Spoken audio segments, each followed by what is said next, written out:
Every country on this planet has a story about its founding.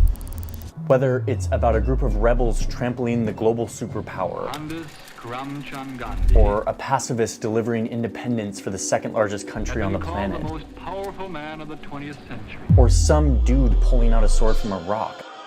They're usually somewhat fabricated and polished ideas of where the country came from, what it stands for. But China's story is different. China's story is a new story. How many people have literally gotten complacent over this because it seems to happen all the time? I mean, we looked at what the actual Taiwanese people feel about this issue, and it's not as black and white as American media covers it, and it's more so just like, please don't fuck this shit up, don't rock the boat, and more so, yeah, we don't want China to fucking come over and forcibly take over the country. But also, despite its foundation, and despite America's attempts of using Taiwan as a reactionary cudgel against the growing presence and threat of a massive communist country during the Cold War, the people of Taiwan are just like... sorry, the people of Taiwan are more so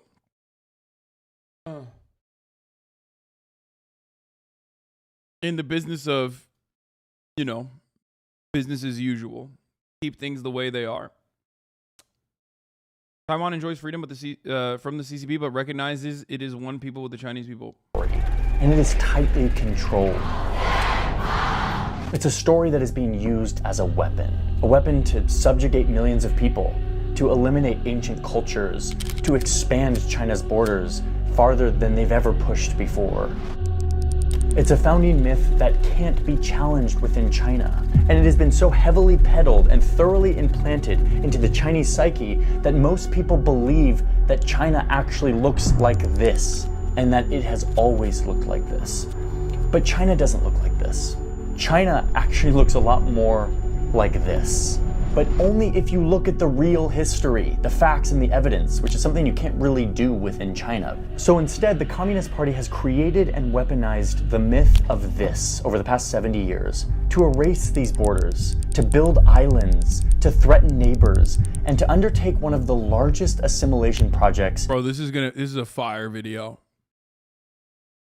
This is already a fire video in human history. It's a project that has cost them trillions of dollars and has been responsible for countless horrific human rights violations. Listen, my controversial position on this is that, like, I'd rather have people that are invested in regional dominance. I'd rather have global superpowers be more invested in regional dominance rather than fucking global dominance in the form of what America is doing. Okay? If both things are wrong, and there are morally abhorrent aspects of said realities, okay? I'd rather have people fucking deal with their own shit in their own backyard rather than what America does, which is deal in China's backyard. The fuck? What do you mean? You can't fucking simultaneously be an American guy and turn around and be like, wow, I can't believe China is like building fucking islands and shit and expanding its territorial control. That's so crazy, which is why us, the United States of America, need to do something about it. Bro, do you know where you are on the map? What the fuck do you mean?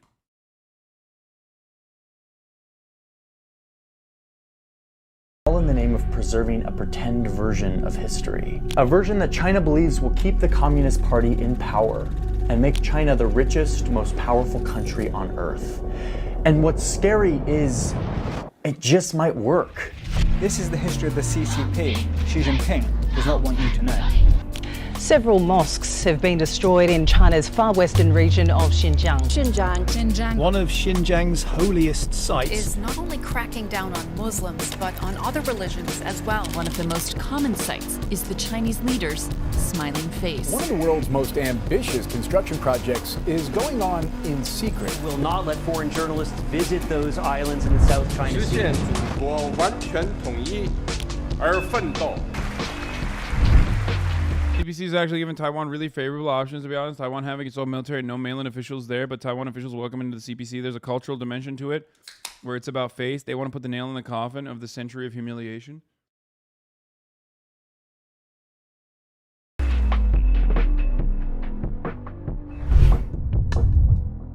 Okay. Oh my God. He's about to be like, hey, BetterHelp. Hey, did my video about Chinese dominance get you down? Go to betterhelp.com and you can talk to a chatbot about your depression. Well, you could hear me talk about it, or we could go right to the horse's mouth and listen to this guy, Xi Jinping, who's probably the best salesman for the Chinese story. Here he is giving a speech where he starts out with his boldest claim of all, that China is this 5,000-year-old civilization. With a history of more than 5,000 years, our nation created a splendid civilization. But according to his story, in 1840, outsider Europeans came in and tore apart his unified country. China was Americans are so jealous that their history doesn't even expand towards 300 years. It's such copium.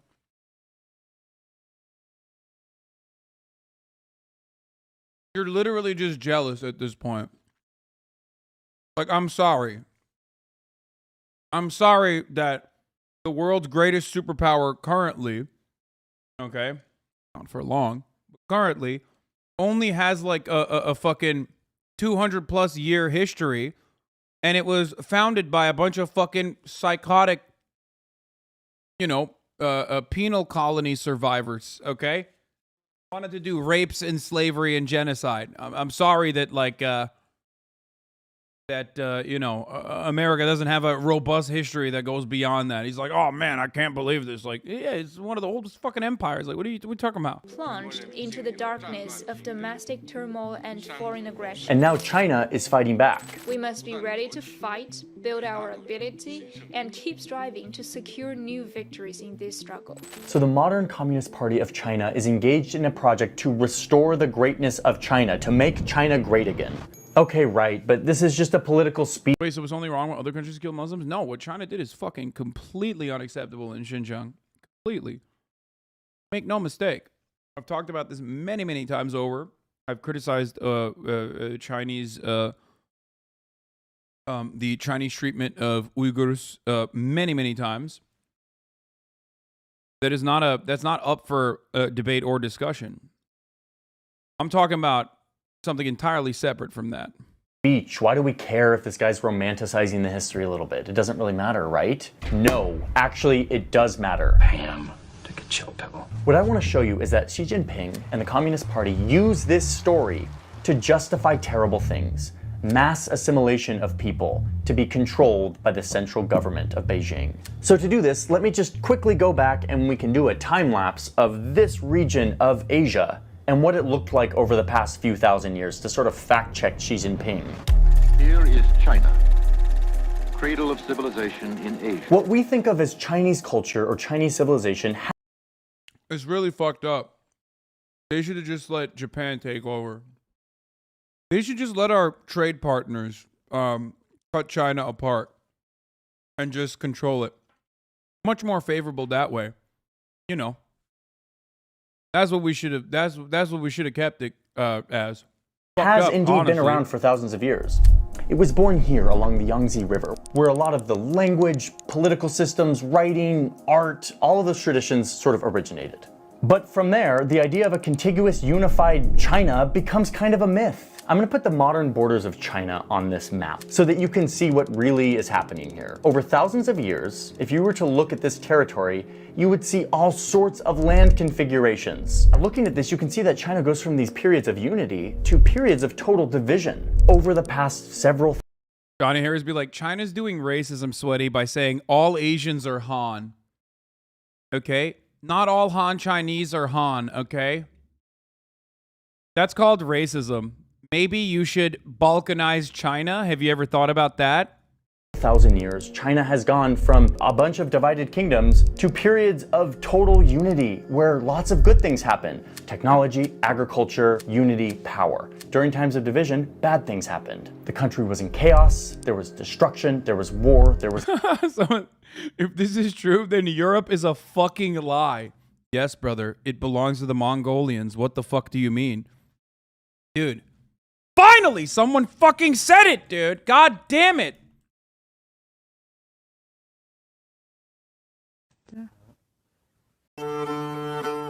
Fucking finally, dude. Europe is a lie. It's just a string of barbarians that they fucking hold together with ticker tape and pedophilia and incest. The truth is that the Golden Horde owns Europe in its entirety. It belongs to the brave warriors from the steppes. I'm sick and tired of acting like Europe is real. Do you understand?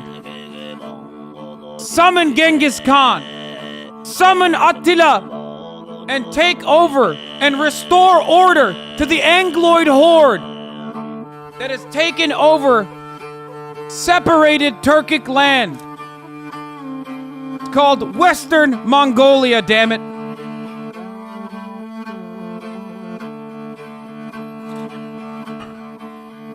Okay, let's continue. Johnny Harris said that Italians and Greeks can't recognize Roman and ancient Greek heritage. I don't know why. Like, there's obviously a lot of mythologizing that goes on when you talk about, like, you know, countries' histories and stuff. But, like, I didn't really think he was going to say, like, well, it's actually inappropriate that they have, like, a consolidating way of approaching this. It's literally like if Johnny Harris was making an argument against Turkey, being like, well, the Ottoman Empire is actually a sequence of different tribes. You know what I mean? It's like, oh, okay, so what? Like it's just so fucking weird that you would look at, like, the actual history.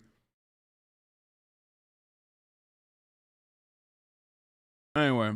Lawlessness. And this just keeps on happening for thousands of years, a seemingly endless cycle of unity and then division.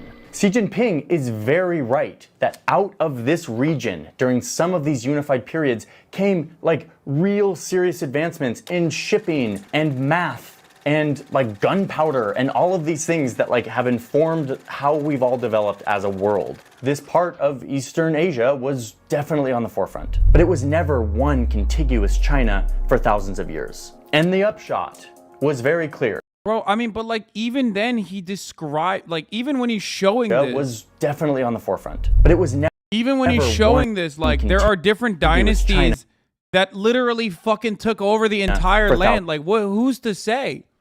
And also, who cares? Like, what the fuck? It's thousands of years. It just doesn't. Like, homie's looking at, like, 500 years. And yeah, I mean, here, he just, like, he skips it. But, like, look at this.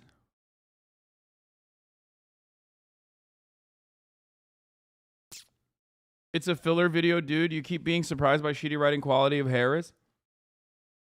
It's always funny when someone just, like, describes how countries are formed at a time when there's, like, you know, at a time during empires, and he's like, yeah, this is, like, fucking crazy.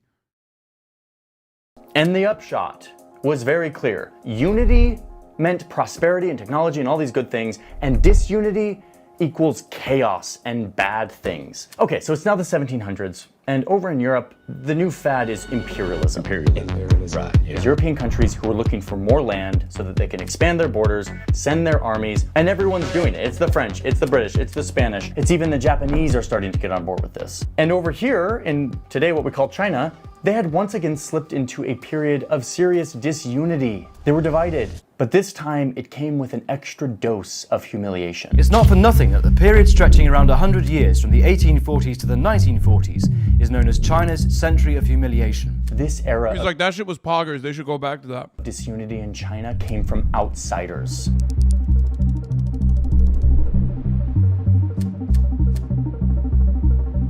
You can see this political cartoon, all of these barbarians at the door vying to carve up and slice up China for their own profit.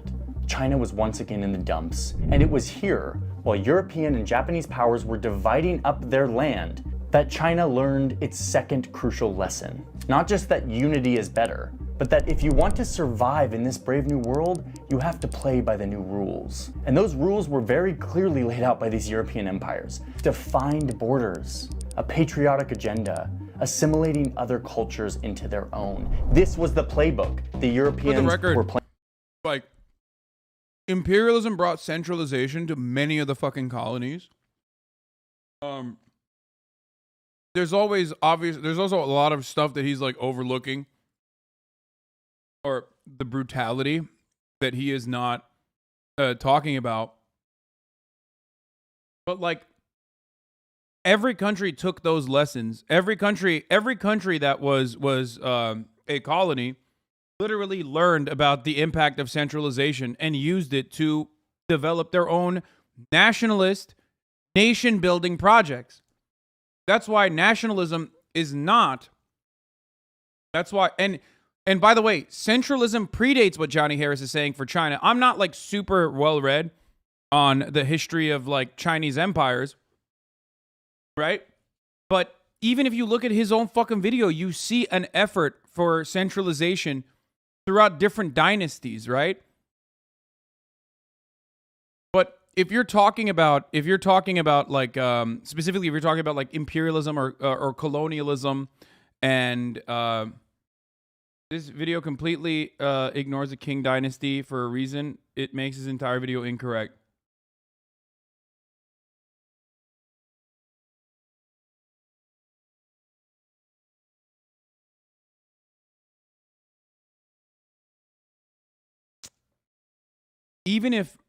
Even without that,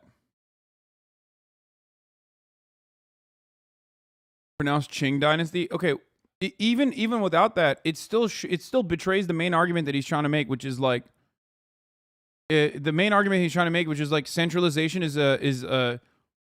came at the cost of like I guess survival from imperialism. Playing by, and it was working. Okay, so fast forward now, it's like the 1900s. It's the beginning of the communist revolution that would eventually envelop this entire country. The communist leaders were small still at this point, and they used this century of humiliation and division, as well as this general lesson of unity equals prosperity, to rally the people for a new cause. The revolutionaries are like, we've been sliced up and divided by all of these foreign powers, and when we're divided, we fail. Remember? Exhibit A, B, and C. So these communist leaders went off and created this grand vision of a united China. A story that China had actually always been united. They framed it in terms of this former glory of what China used to be. What it was before the outsiders came in. A grandiose vision of the past that never really existed. I mean, again, this sounds pretty darn familiar. We will make America strong again, proud again, safe again. Oh my God, bro. Are you fucking serious?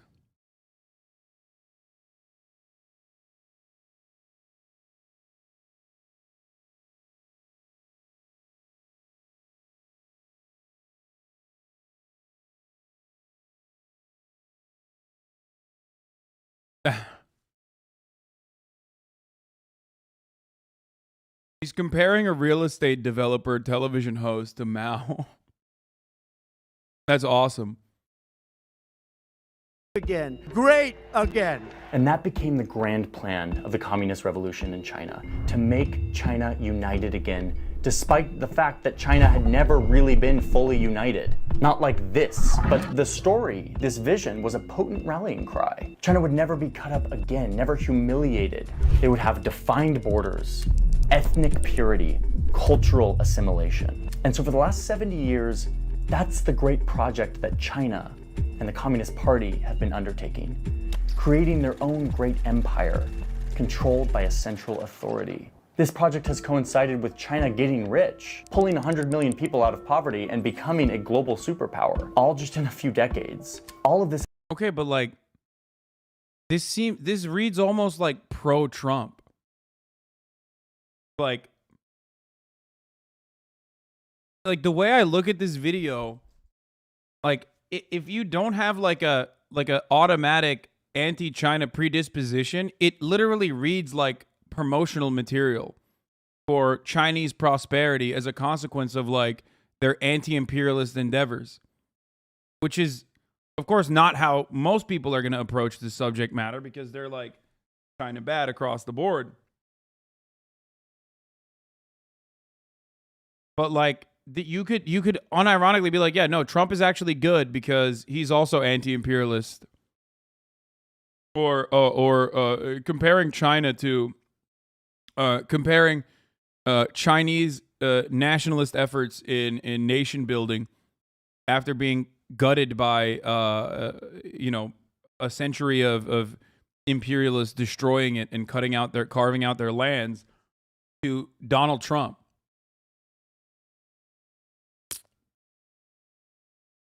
Has given the government a lot of resources with which to execute their project of forcefully uniting a swath of land that isn't and has never been united. And I want to show you what that looks like. The issue of China ruling over autonomous regions is controversial. So what are China's autonomous regions, and are they really all that autonomous? This I used to work with map that most people are familiar with when they think of China. But this outline doesn't tell you the whole story, because nearly half of this land is considered autonomous. Super jargony term. What does that even mean? There are over 56 ethnicities in China, most of them concentrated far away from Beijing, like over here in Tibet or over here in Xinjiang. When those communist leaders were setting up their new unified China empire, they kind of admitted, like, okay, there are a lot of cultures and languages. And so what's up? China fucked up because they didn't do Puerto Rico? Like, what do you mean?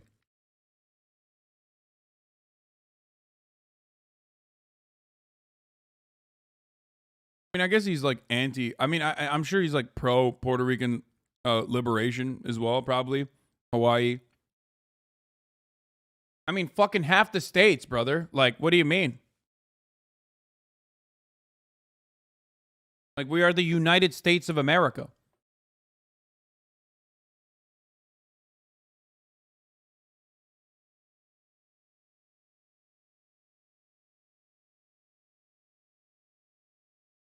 And identities within this country, we should let these people govern themselves. Not entirely, of course. They still have to answer to Beijing with certain things, but they would have autonomy, autonomous regions. But many of these semi-autonomous regions, like Xinjiang, Tibet, and southern Mongolia, these places were never originally a part of any conception of China.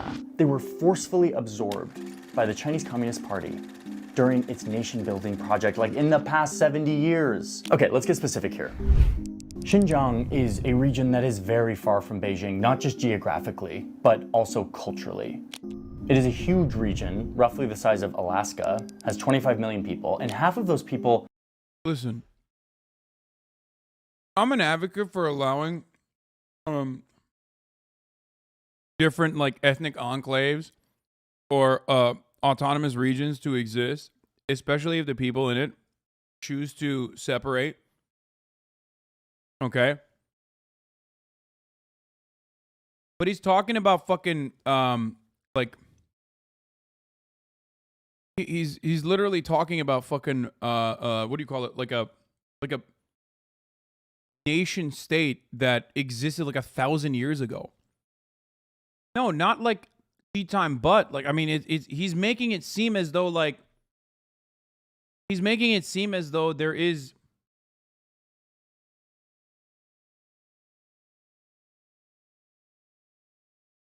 like when you talk about fucking the Chinese empire or Chinese dynasties, when you're talking about Chinese dynasty, like you're literally glancing over fucking thousands of years of history as though it's happening in the over the course of like 30 years.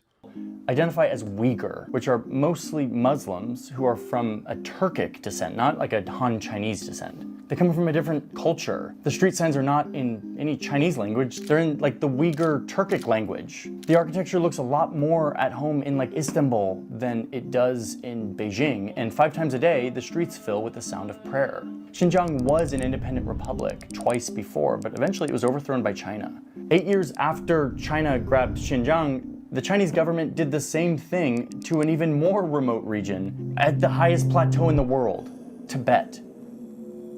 They annexed this place that is 3 times the size of Texas. It has its own very distinct language, culture, identity, and does not identify or connect with Beijing. And back in the day, again, when China wasn't rich and powerful, they couldn't really wrangle these regions until suddenly they got rich really fast. Second in GDP only to the United States. How'd that happen?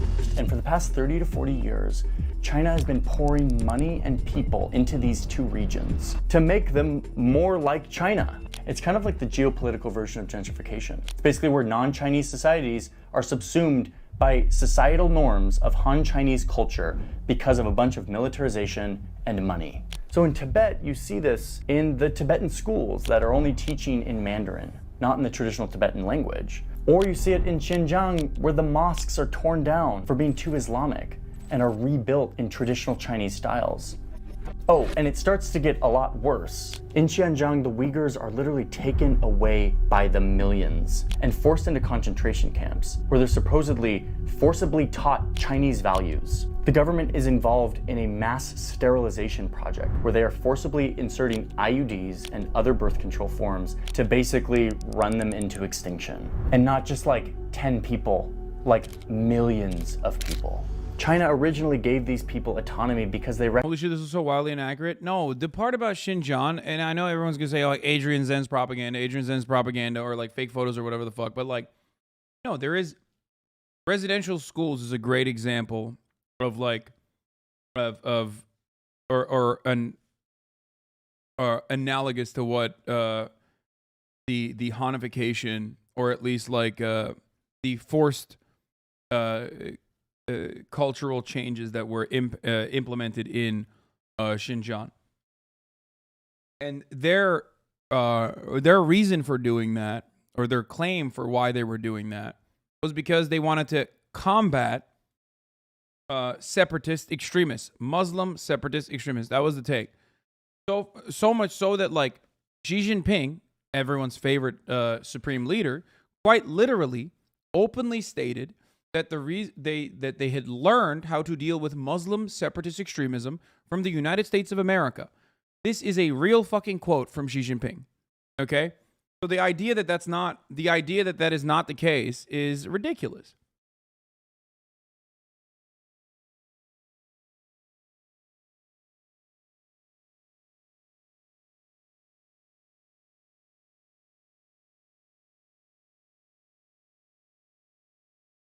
They definitely had re-education camps. They did.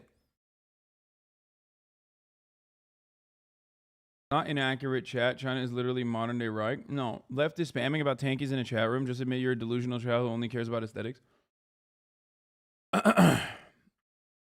Every country has expanded its borders under similar protocols. The only difference is China is doing it right now, and they're doing it as a nation state that is against the United States of America. Worse than that, they are a nation state most likely to overtake the U.S. global hegemonic power. That is precisely why you see so much anger and resentment. It does not make it appropriate. This does not make it acceptable, okay? And it certainly does not. But you don't have to fucking cope for it. It doesn't make it okay. But you don't have to also, turn around and try to justify it. Recognize that they had It's fine for Israel, though? No, of course not. Of course it's not fine for Israel either. Their own culture, and they wanted to retain it. But now they've totally thrown that deal out the window. The way this presents most commonly in these regions is just the presence of military and police. There are checkpoints everywhere. There's restricted movement. There's constant surveillance. And every year that passes by, it becomes harder. These people resist. They fight back. They commit acts of terror. And in response, China sends more military, more police, and more surveillance equipment. In 2018, that part China ended spent already. $10 billion in security. What he's describing is done already. They have successfully culturally cleansed Xinjiang. And that's not my takes as a China defender or anything like that. But absolutely the Associated Press's take. The Associated Press, a couple months ago, came out with an article saying that the what do you call it? That the trade schools, which were re-education camps, had closed up their fucking doors, and that they had turned Xinjiang's like once robust culture of Uyghur Muslims and Uyghur Muslim existence into a Disneyland ride.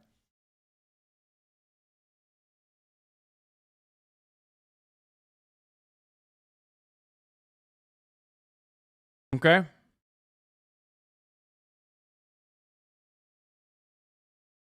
But let's continue. In Xinjiang. That's almost double the year before and 10 times as much as it was 10 years previous. $3 billion of those dollars go into these re-education camps. That's 4 times more than the previous year. I mean, it's ramping up. They're pouring money into these regions. Per person, China spends 3,100 yuan on security in Tibet, 2,400 in Xinjiang per person. Compare that to the national average of 763 yuan per person, and you can see that every single person in these regions is worth a lot more in terms of... Okay.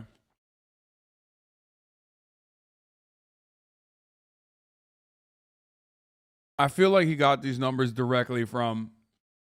I mean, I don't know what the actual numbers are, but...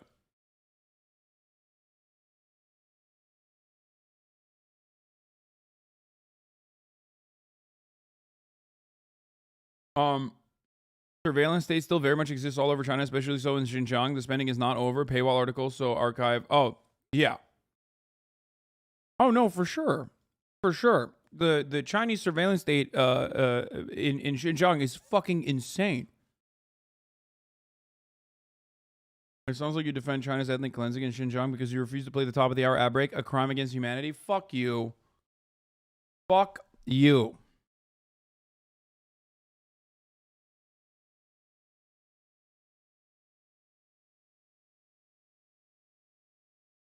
Fuck yourself.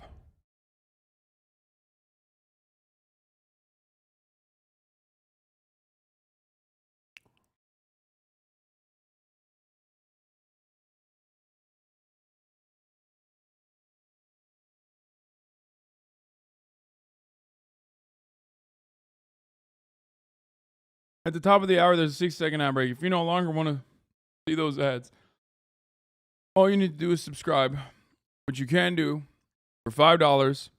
I don't know how many yuan that is, or for free with a Twitch Prime. By connecting your Amazon Prime account to your Twitch account, you get 1 free Prime subscription a month.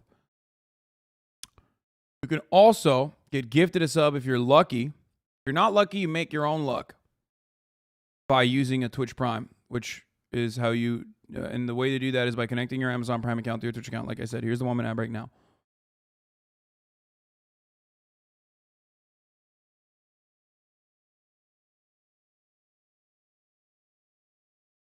One chat, 2 systems. For the record, as far as like China's surveillance state, the original inception of the surveillance state in Xinjiang is absolutely infinitely more suppressive than the world's largest CCTV per capita area, which is London.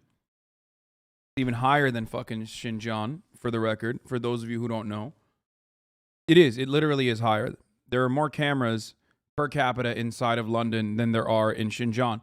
However, the way that they utilize the surveillance state in Xinjiang is significantly more oppressive. That does not change the reality that, like, the same security concerns or the same argument that Johnny Harris is making, you could quite literally make in this day and age towards the United States of America and its own police force. The reason why I'm mentioning this is not to defend China, but instead to help you understand that this is a fundamental role of what nation states do. Okay? This is just what one thing that people always do. One thing that people always fucking love to do when they're talking about a country that is seen as like a foreign adversary, especially in the West, is to basically take things that we here in the United States of America criticize about the United States, okay, and then apply it to China or apply it to Russia in the exact same fucking lens. Like, New York Times, when talking about China, sounds like a fucking, like, straight up crusty anarchist. Like the crustiest, okay? They will literally look at, like, they'll write an article about a museum and be like, I can't believe they are whitewashing their history. It's like, motherfucker, you're the New York Times. What is your purpose on this planet if not to do that exact same thing, but for America and American history? Right? So, when you are criticizing China, if you want to criticize it like you are a leftist Chinese person, okay, then you have to still understand that the exact same things that they're doing, America is doing and has done and it continues to do, okay? Which is my criticisms of China. My criticism of China revolve around what the same exact aspects that America engages in that I despise. Okay, another white dude ranting about China. Yeah, I know, I'm another white dude. Oh, xenophobia. Shut the fuck up, bitch. China's the most powerful nation on the planet. Suck my dick. I love, by the way, that unironically is the same exact bullshit that like conservatives do. Oh man, you're being fucking, you're being real anti-Christian white right now. Like, what do you mean? They fucking dominate, bitch. What are you talking about? And I don't even hate it. Like, I don't even have a problem. I love high-speed rail. Shut the fuck up. You can't hit me with that fucking xenophobic bullshit, especially when China belongs to the fucking... A great wall was built. They called it the greatest wall. One that could be seen from the sky. The Turanist forces and the Khanate, the Golden Horde. That's who China truly belongs to. Do you understand? We will tear down those walls and we will rid China of its Chinese influence to restore order to the true mandate of heaven. Göktürk. The real mandate of heaven is that China and all of those lands belong to the warriors of the steppe.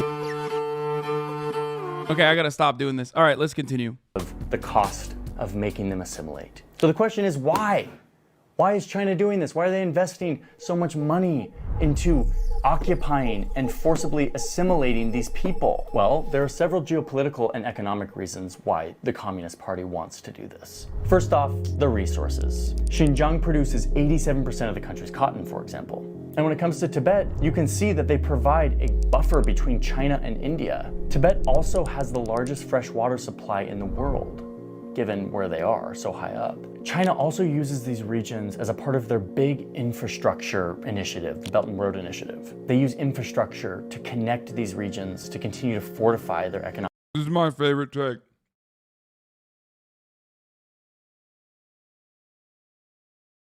This is my favorite. Like, bro, I fucking love this take. Infrastructure, of course, in underdeveloped nations was literally used in colonies, was used as a way to basically create appropriate trade routes so that you can do slavery more efficiently. In this circumstance, you're literally talking about it like if America fucking built roads in Puerto Rico and like rebuilt its infrastructure. Okay? Could you imagine anyone, literally anyone, making an argument like, man, well, first of all, America is way more brutal to Puerto Rico and literally won't even build its infrastructure. But could you imagine people being like, America is going in and building Puerto Rican infrastructure so that they don't get fucking owned anytime there's like a genuine natural disaster that just like destroys the entirety for months on end. You're being purposely obtuse about the Belt and Road Initiative. Oh, I've talked about Belt and Road Initiative many, many times. I was just talking about them building infrastructure in Xinjiang and also in Tibet and whatnot. I'm not even talking about the Belt and Road Initiative. The Belt and Road Initiative is, as it stands currently, and this is not my take, this is the take of like Foreign Policy Magazine, The Economist. These guys are not like insanely fucking pro-China, but still significantly more favorable to the IMF as it stands currently. Economic standing in the world. But I believe the real reason is this myth of a united China, because a united China is a strong China. A divided China is a chaotic China. This has been the rallying cry for 70 years, but it's not just assimilation within their borders. This myth has also fueled and justified China's adventures in expansion elsewhere.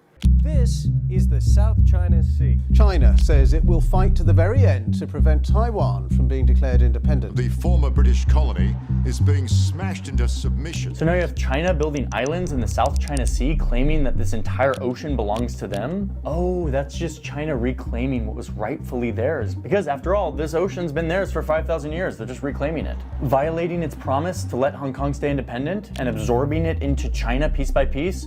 Oh, that's just China restoring sovereignty over these islands that... Bro, the fucking news article literally said the former British colony. Like, what? Come on, dude.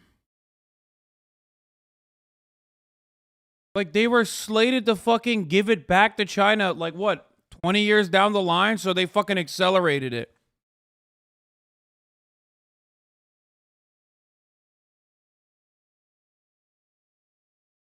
Britain stole in like the 1800s. How about an invasion of Taiwan oh my God. Over these islands that Britain stole in like the 1800s?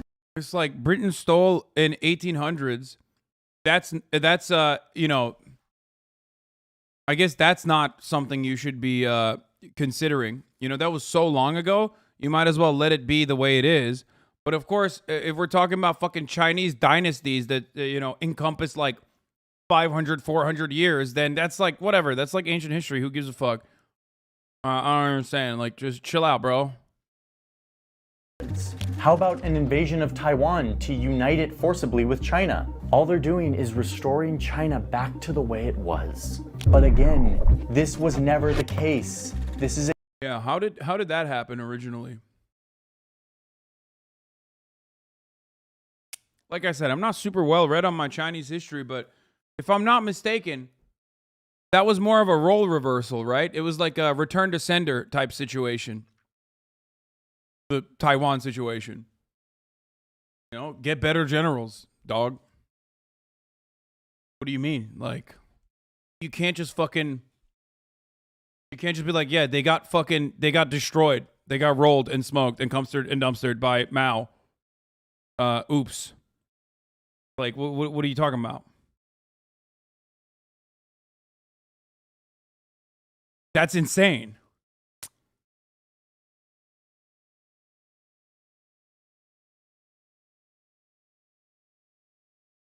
a story constructed 70 years ago to unify a country that was on the brink of collapse. This story today is weaponized and used by Xi Jinping and the Communist Party to justify almost everything that they're doing. Achieving national rejuvenation will be no walk in the park. It will take more than drum beating and gong clanging to get there. Every one of us in the party must be prepared to work even harder toward this goal. Okay, so to end this, I just want to say one last thing, which is I have no interest in bashing on China and Chinese culture. There's so much beauty that comes from this region of the world. And as I mentioned, every one of the countries out there, including my own, are guilty of a weaponized history. The reason I'm concerned and focused on this is because this mythical fake story that China is using, it can't be fact-checked within China. So instead, the Chinese government is able to use this story. Bro, I love this. This is my favorite take. It's so lib. It's so libbed up. Like, hey man, we can fact check our fucking nation's history in America. What good does that do, dumbass? You got fucking Supreme Court justices, 6 of them, that just literally decided in the most ahistorical capacity that women cannot get fucking abortions. Like a medical procedure that literally existed in the time of fucking our founders. Okay? So what? What good does fact-checking that do? It is such a fucking lip-tart-ass approach, dude. Like, oh yeah, if China was able to fact-check their history, man, things would be so different. Like, what do you... if only there was a Chinese Glenn Youngkin who was, giving 4 Pinocchios to Xi Jinping, things would be so different. Actually, sir, Mr. Xi, 5 Pinocchios on that take.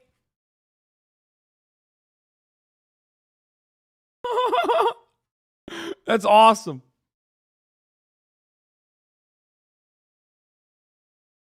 Yeah, because China has such a good record on women and children. Dude, I never said that. Right now, we are united in shitting on people thinking that being able to fact check the government is going to change the fucking course of capitalist or supposedly communist governments. You're misunderstanding what I'm saying completely or wholeheartedly.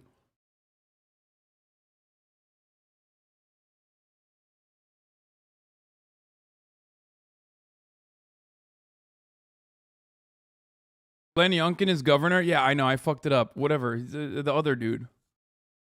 There was a guy, remember the one that like fact-checked Bernie Sanders' false claims about Medicare for all?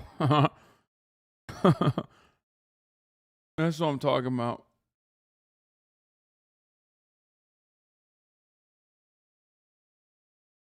Glenn Kessler. Yeah. Story as a weapon to justify the oppression of its people, the grabbing of land. And honestly, looking at it, how it's playing out, it's just a modern day. Oh yeah, he was fact-checking a little too hard. Sometimes article heads go at it, go fucking bananas mode. Okay? And they fact-check a little too hard. He fact-checked the 10-year-old rape victim in Ohio. You know, don't fact-check, don't Drake and drive, and don't fact-check don't go full fact checker, okay? You don't want to do that. Fact checkers go goblin mode. Yeah, dude, he fact checked a little too hard, you know? That's what happened. Day version straight out of the old European imperialistic handbook.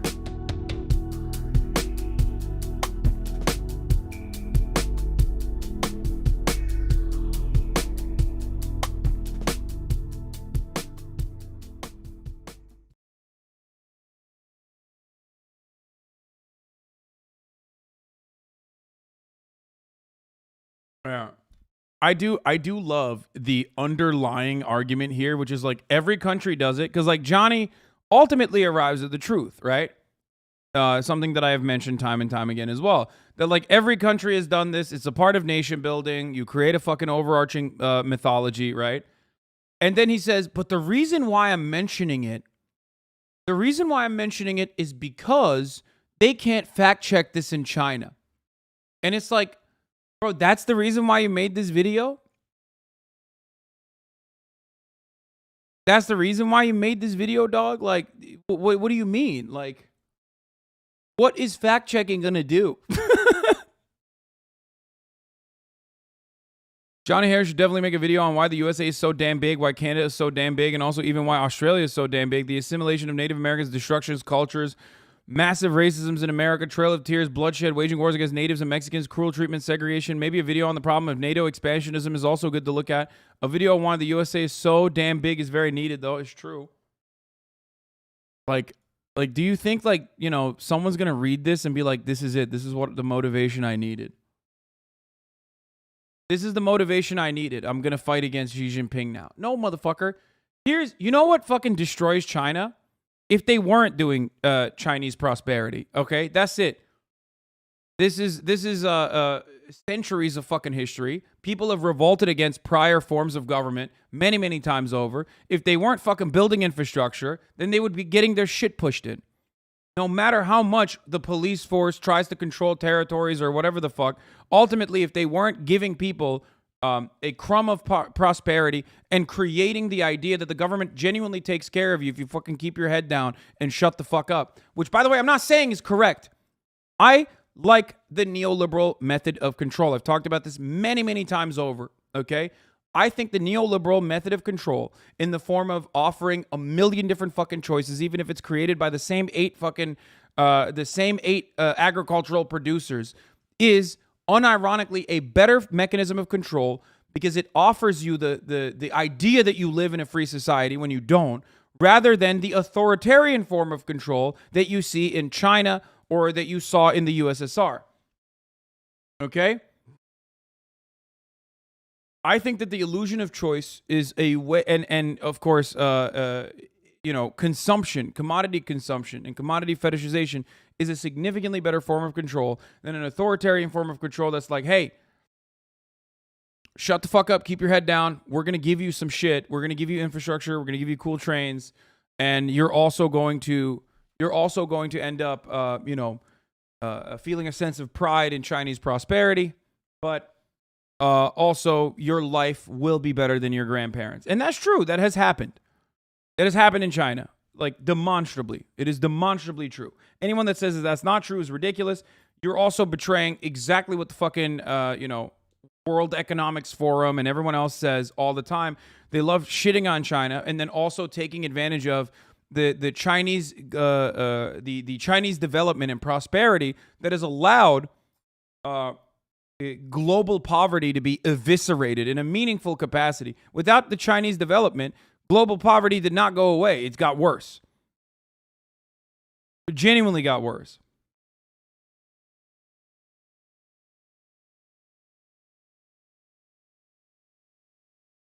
Chatter wasn't wrong. The Qing dynasty was kind of huge. Yes. In 1890, territories under control showed in dark green. Territory claimed but uncontrolled showed it a light green. Anyway. So, for the record. What? People are scared to show this map? Don't do it. Don't do it to them. Don't do it to them. Bro, stop. Stop playing with me, dude.